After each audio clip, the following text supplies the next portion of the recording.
Welcome Sakthi cook and lifestyle. நாம் இன்னைக்கு என்ன பார்க்க போறோம்னு பார்த்தீங்கன்னா சூப்பரான ஒரு ரவா பூரி தாங்க பார்க்க போறோம். ஆமாங்க, இது நாள் வரைக்கும் கோதுமை மாவில் செய்து சாப்பிட்ருப்போம். வாங்க இன்னைக்கு புதுசாக ரவையில் நம்ம இன்னைக்கு செய்து சாப்பிடலாம். ஒரு பவுல் அளவு நான் வந்து ரவை எடுத்துருக்கேங்க. நம்ம ரவை கிண்டுவோம்ல, அந்த ரவையாக இருந்தாலும் ஓகே, இல்லைன்னா அதோட பொடி ரவையாக இருந்தாலும் ஓகே தாங்க. இதை வந்து நம்ம ஒரு பவுல் எடுத்துருக்கோம். இப்போ ஒரு மிக்ஸி ஜார் எடுத்துக்கோங்க. நம்ம இந்த ரவை எல்லாத்தையுமே இந்த மிக்ஸி ஜாரில் நம்ம சேர்த்து கொஞ்சம் நல்லா நைஸாக எவ்வளோத்துக்கு நீங்கள் வந்து நல்லா மாவு போல் அடித்து எடுக்க முடியுமோ அந்த அளவு நீங்கள் எடுத்துக்கோங்க. நம்ம வந்து நல்ல மாவு போல் அடித்தாத்தான் லைட்டாக ஒரு சில இடத்துல குறைன்னு தான், அது பரவாயில்ல. இப்போ ஒரு பவுல் எடுத்துக்கோங்க. நம்ம அரைச்ச ரவை எல்லாத்தையுமே அதோட நம்ம சேர்த்துக்கலாம். இனி தேவையான பொருட்கள் எல்லாம் சேர்த்துக்கலாம். நான் இதில் வந்து ஒரு ஸ்பூன் அளவு கோதுமை மாவு தாங்க சேர்க்குறேன். வெறும் ஒரே ஒரு ஸ்பூன் தான் சேர்த்தேன். எதுக்குன்னு உங்களுக்கு நான் லாஸ்ட்டு சொல்கிறேன். அதுக்கு பிறகு பார்த்தீங்கன்னா தேவையான அளவு நம்ம உப்பு சேர்த்துக்கலாம். இப்போ தேவையான அளவு உப்பு சேர்த்து இப்போ எல்லா இடத்துல படும்படி நம்ம நல்லாவே மிக்ஸ் பண்ணி விட்டுக்கலாம். இதே போல் நல்லா மிக்ஸ் பண்ணி விட்டுக்கோங்க. ஒரு சின்ன கப் அளவு தண்ணி எடுத்து வச்சுருக்கேன். அதை கொஞ்சம் கொஞ்சமாக விட்டு நம்ம வந்து மிக்ஸ் பண்ணி எடுத்துக்கலாம். ஜாஸ்தி தண்ணி விட்டுறாதீங்க. ரவை தானே, தண்ணி நல்லா வந்து எடுக்கும் அப்படின்னு சொல்லிட்டு அப்படி மிக்ஸ் பண்ணாதீங்க. கொஞ்சம் கொஞ்சமாக விட்டே மிக்ஸ் பண்ணி இந்த மாதிரி நல்லா இப்போ பார்த்தீங்கன்னா லைட்டாக கொஞ்சம் கிளின்னு இருக்க மாதிரி உங்களுக்கு தெரியும். ஆனால் வந்து இன்னும் கொஞ்சம் ஊறி ரவை வரும்போது கொஞ்சம் டைட்டாக இருக்கும் கொடுத்துருவாங்க. இதே போல் உங்களுக்கு பார்த்தாலே தெரியும். இப்போ வந்து நம்ம வந்து நல்லா மிக்ஸ் பண்ண எவ்வளோ தூரத்துக்கு டைட்டாக இருக்குது. நம்ம மாவும் அதே நேரத்துக்கு நல்ல பசுமையாக நல்லா ஸ்மூத்தாக நமக்கு வந்திருக்கு. அதாவது பூரி மாவுக்கு நம்ம எப்படி கோதுமை மாவில் நம்ம வந்து ரெடி பண்ணுமோ அந்த அளவுக்கு மாவு இப்போ நமக்கு ரெடியாக கிடச்சாச்சு. இப்போ கொஞ்சமாக ஆயில் விட்டு நம்ம வச்சுக்கலாம்.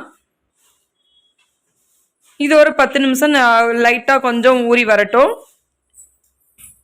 இப்போ பார்த்தீங்கன்னா நமக்கு வந்து 10 நிமிஷம் கழிஞ்சிடுச்சு. இதேமாரி நம்ம பூரிக்கு கொஞ்சம் கொஞ்சமாக மாவு எடுத்து உருட்டி வைப்போம் இல்லையா, அதே போல் கொஞ்சம் கொஞ்சமாக இந்த அளவுக்கு மாவு எடுத்து நீங்கள் எந்த சைஸில் எடுப்பீங்களோ அந்த அளவு மாவு எடுத்துக்கோங்க. எடுத்து இதே போல் உருட்டி விட்டுக்கோங்க. இப்போ பார்த்தீங்கன்னா நான் வந்து எடுத்துருக்கிற மாவு எல்லாத்தையுமே ரவா பூரிக்கு ரெடியாக உருட்டி எடுத்தாச்சுங்க.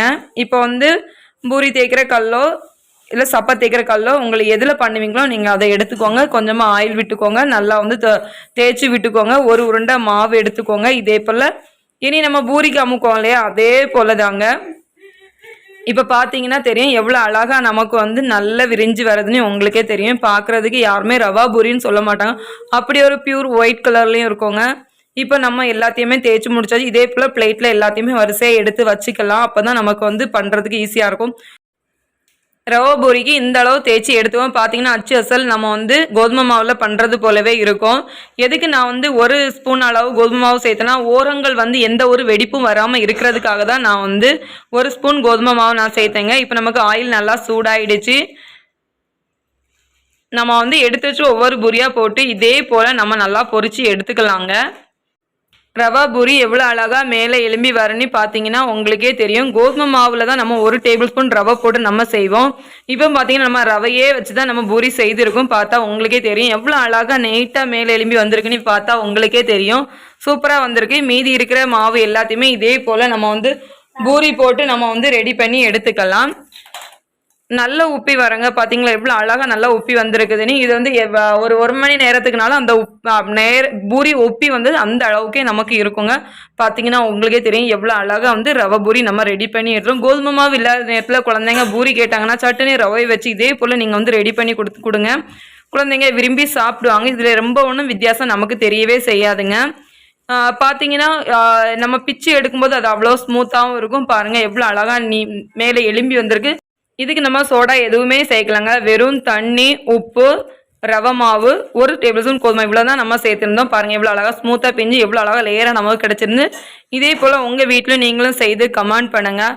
பிடிச்சிருந்தா லைக் பண்ணுங்கள், ஷேர் பண்ணுங்கள், சப்ஸ்கிரைப் பண்ணுங்கள், சப்போர்ட் பண்ணுங்கள். Thank you friends.